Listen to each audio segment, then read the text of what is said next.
నారా లోకేష్ బాబు గారు వచ్చినాక దీన్ని ముందుకు తీసుకుపోవడం జరుగుతూ ఉంది. ఈ విధంగా మనం అభివృద్ధి వైపు నడుచుకుంటూ ముందుకు వెళితే రేపు భవిష్యత్తులో మన రాష్ట్రంలోనే కాదు దేశంలోనే నెంబర్ స్థానం మన ఆంధ్రప్రదేశ్ కు దక్కుతాయని నేను కోరుకుంటున్నాను. మీరు ప్రతి ఒక్కరూ కూడా మీ పిల్లల ముందుకు తీసేయాలి. అదేవిధంగా ఈ స్కూల్ కు ఒక గొప్పతనం ఉంది. లాస్ట్ టైం కూడా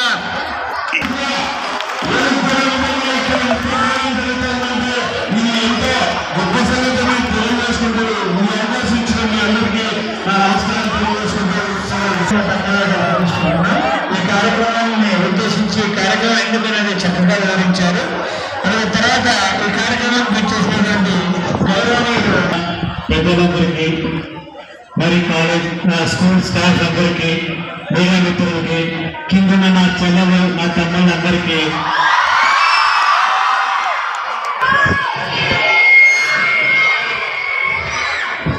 ఒకటి, మన తెలుగుదేశం పార్టీ వచ్చినప్పటి నుంచి డెవలప్మెంట్ అనేది ఆంధ్రలో చూస్తున్నాము. తర్వాత ప్రతి మోడల్ స్కూల్లో మేము డెవలప్మెంట్ మనం చూస్తున్నాము. నేను చిన్నప్పుడు స్కూల్కి వెళ్ళాను బళ్ళారిలో. ప్రైవేట్ స్కూల్ అయినా కూడా ఒక నార్మల్గా ఉండేది. కానీ ఇప్పుడు ఒక మోడల్ స్కూల్కి వస్తే ఒక ప్రైవేట్ స్కూల్ లాంటి ఫీలింగ్. తర్వాత ఇక్కడ ఉన్న స్టాఫ్ అందరూ స్టూడెంట్స్ కూడా ఒక మంచి ఎడ్యుకేషన్ ఇచ్చి వాళ్ళకు ఒక గేమ్స్ అయితే వాళ్ళకి ఏ ఇంట్రెస్ట్ ఉందో ప్రతి ఒక్కరిని వాళ్ళ ఇంట్రెస్ట్ ప్రకారము వాళ్ళకి ఒక ఎడ్యుకేషన్ అయితే స్పోర్ట్స్ అయితే వాళ్ళ మైండ్ సెట్ ప్రకారము టీచర్స్ కూడా చాలా బాగా చేస్తున్నారు. తర్వాత గవర్నమెంట్ కూడా ఎప్పుడు మీకు ఇలాగే సపోర్ట్ ఉంటుంది. కాబట్టి ఇక్కడ వచ్చినందుకు చాలా సంతోషం ఉంది. Thank you sir. సరే, మీరు నేర్చుకున్న ఎవరో అన్నారు, అవునా? నేను ఎవరు?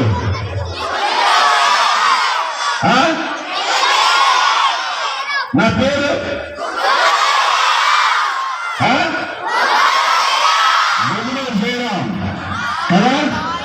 రైతులు మీ జ్ఞాపకానికి మీ అందరికీ ఈరోజు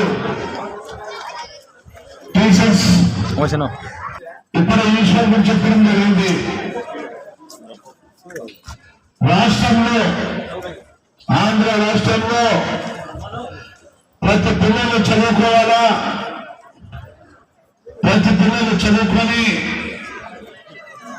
వాళ్ళ తల్లిదండ్రులకు మంచి పేరు తేవాలని మన రాష్ట్ర ప్రభుత్వం, మన మంత్రివర్యులు లోకేష్ అన్న గారు విద్యకి ఎంత ప్రాధాన్యం ఇచ్చారనేది మనందరికి తెలిసిన విషయం. కుటుంబంలో తల్లిదండ్రులు పిల్లల్ని పుట్టిన తర్వాత 5 సంవత్సరాలు అయిన తర్వాత ఆ పిల్లలు బడికి పోవాలంటే ఎంతో ఇబ్బందికరంగా ఉన్న పరిస్థితులు మనం అందరం చూశాం. చిన్నతనంలో కూడా చదువుకోవాలంటే డబ్బులు లేక ఎంతో ఇబ్బంది పడిన పరిస్థితులు మనం అందరం చూసిన పరిస్థితి, అందరూ గమనించిన విషయం మీకు తెలుసు. కానీ ఇప్పుడు పిల్లలు అదృష్టవంతులని చెప్పేసి నేను చెప్పగలను. ఎందుకంటే తల్లిదండ్రులకి మీరు ఆ పిల్లల్ని 5 సంవత్సరాల తర్వాత పంపించిన తర్వాత ఆ తల్లిదండ్రుల స్థానం టీచర్స్ కి అప్పగించి ఒక ప్రయోజకం చేసిన వాళ్ళకి ప్రయోజకం చేసే బాధ్యత టీచర్లు ఉంది. కాబట్టి టీచర్ల బాధ్యత ఒక తల్లిదండ్రుల కింద ఎక్కువ బాధ్యత తీసుకున్నారు. కాబట్టి వాళ్ళకి ప్రత్యేకంగా నా ధన్యవాదాలు. టీచర్స్ చదువు నేర్పించి ఒక ప్రయోజకులు చేస్తే ఆ కుటుంబానికి చదువు నేర్పించాలని మీరు ఎంతమంది పిల్లలు ఉన్నా కూడా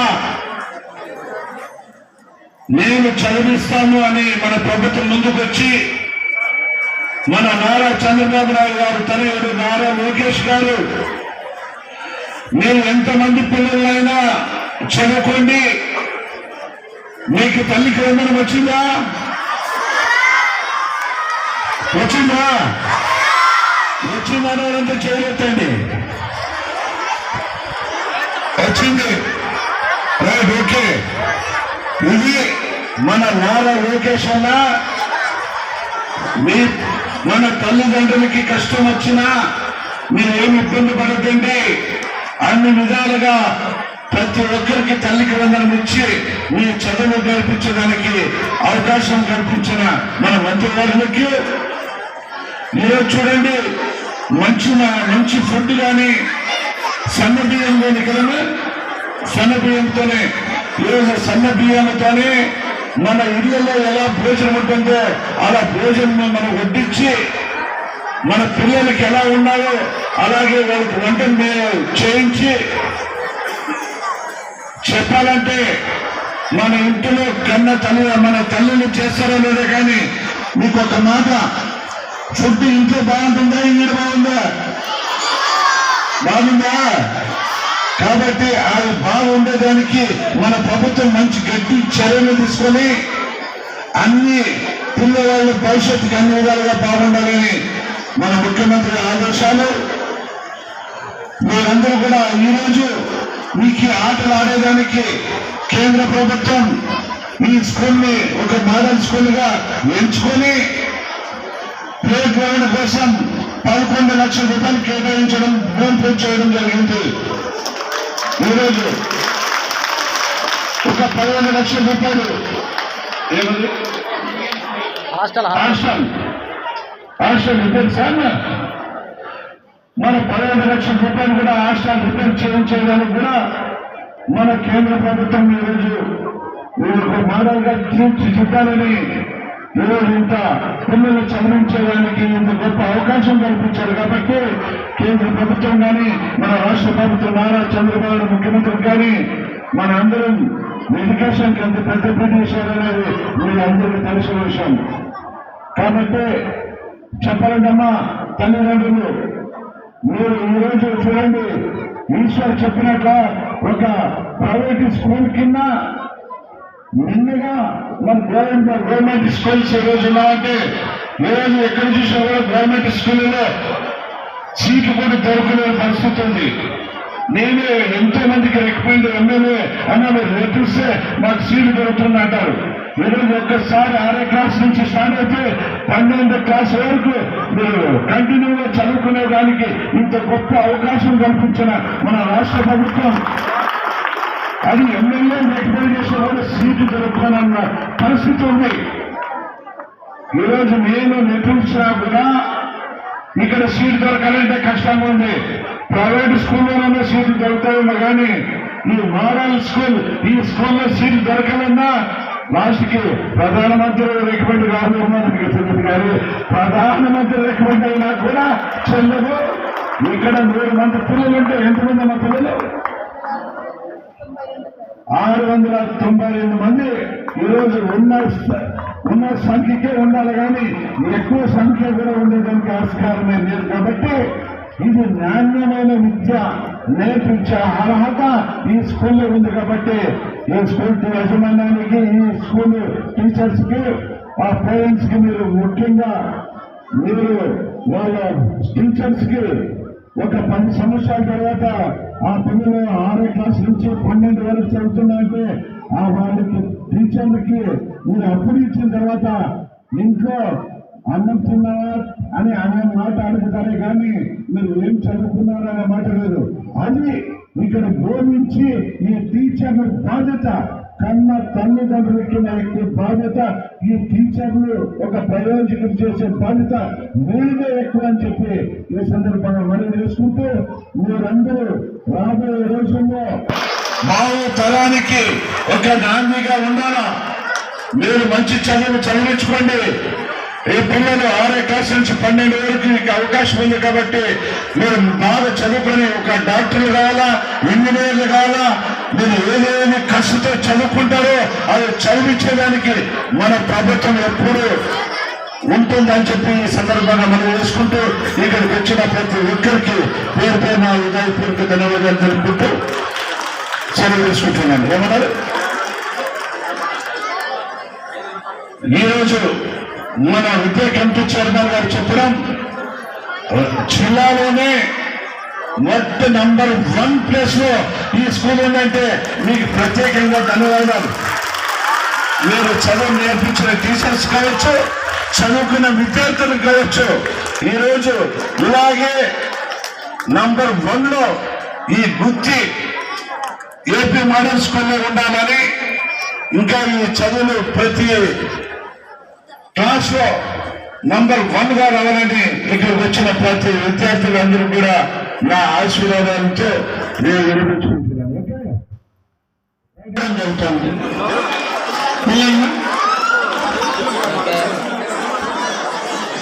ముందుగా జయశ్రీ, సాహిబ్ హుసేన్, జయశ్రీ, అజిత్, వెంకటాద్రి, జయశ్రీ, హర్షిత, జయశ్రీ, హర్షిత,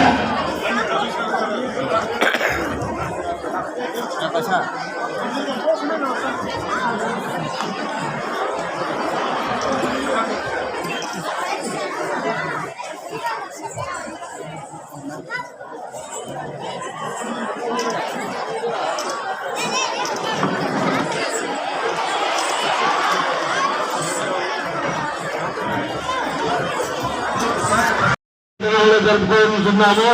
ఇక్కడికి మనం ఈరోజు ఒక లాస్ట్ టైం కన్నా ఈరోజు పేరెంట్స్ కూడా ఎక్కువ రావడం జరిగిందంటే ఒక్కసారిగా పిల్లల మీద ఉపాధ్యాయులకు మనకు ఒక్కొక్కరికి అంత ఆత్మీయ కలయిక వేస్తే పిల్లలు ఎలా ఉన్నారు ఏంటి అని తెలుసుకునే బాధ్యత తల్లిదండ్రుల పైన ఉంది. టీచర్స్ కూడా ఏంటని వాళ్ళకు చెప్పాల్సిన బాధ్యత టీచర్స్ పైన ఉంది. ఇది సంయుక్తంగా తీసుకువైతే ముందుకు మంచి ఫలితాలు భవిష్యత్తులో పిల్లలకు మంచి ఉత్తీర్ణతలుగా తీర్చిదిద్దడానికి మనకు మంచి అవకాశాలు కూడా దక్కుతాయి.